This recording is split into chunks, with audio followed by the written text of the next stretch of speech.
receptari d'embotits pallaresos és ric i suculent. Al Pallars Jussà, tradicionalment, les cases elaboraven els seus propis embotits per tenir un rebost d'aliments nutritius durant tot l'any. Avui us presentem alguns dels més característics: la secallona, el pa de fetge i el gosset. I un dels més innovadors, el cap de vedella. Segur que s'us farà la boca aigua. La secallona és un embotit clàssic i típic de totes les cases del Pallars. És un embotit de porc, es comença fent triant una mica les carns que siguin ben magres i amb espatlla, carn magra, sal i pebre, una mica de panxeta també, sal i pebre, i llavors el budell estret.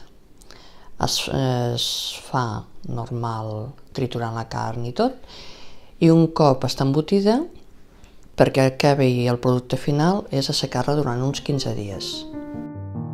Ara només falta que la proveu i noteu tot el gust dels aliments del Pallars.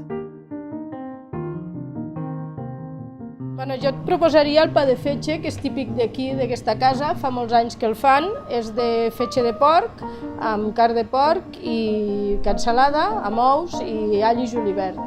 Està triturat tot i el fem al forn amb la tela del porc, 1 hora i mitja cuit, i es menja així com entremès o amb pa amb tomàquet o com a pica-pica. Que bo amb una bona llesca de pa amb tomata i un bon raig d'oli de la Conca de Tremp. Però no s'acaben aquí els embotits del Pallars Jussà. Continuem descobrint-los. Ara és el torn del cap de vedella i el gosset. Bé, us presento el cap de vedella, que és el nostre embotit estrella.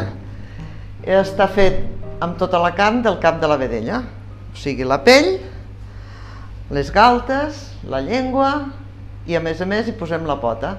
Totes les carns del cap estan bullides, posades al motllo, premsades, i aquí el tenim.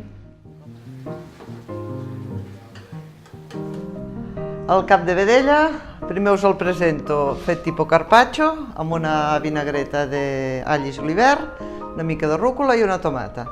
Després, guisat amb samfaina, es pot fer tipus callos i també es pot fer amb llegums, llenties, mongetes o cigrons, una salseta, i ja queda per menjar calent o fred. Ja veieu, un excel·lent embotit que ofereix un gran ventall de possibilitats a l'hora de menjar-te'l.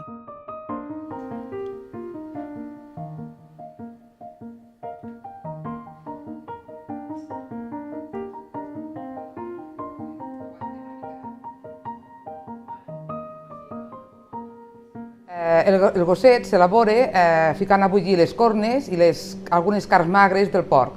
La sang s'agafa i s'esmulla amb el pa i es pica tot. Un cop picat s'amaneix amb sal, pebre i sucre i s'elabora com una mandonguilla molt gran i s'embolica amb la tela del fetge o la mantellina.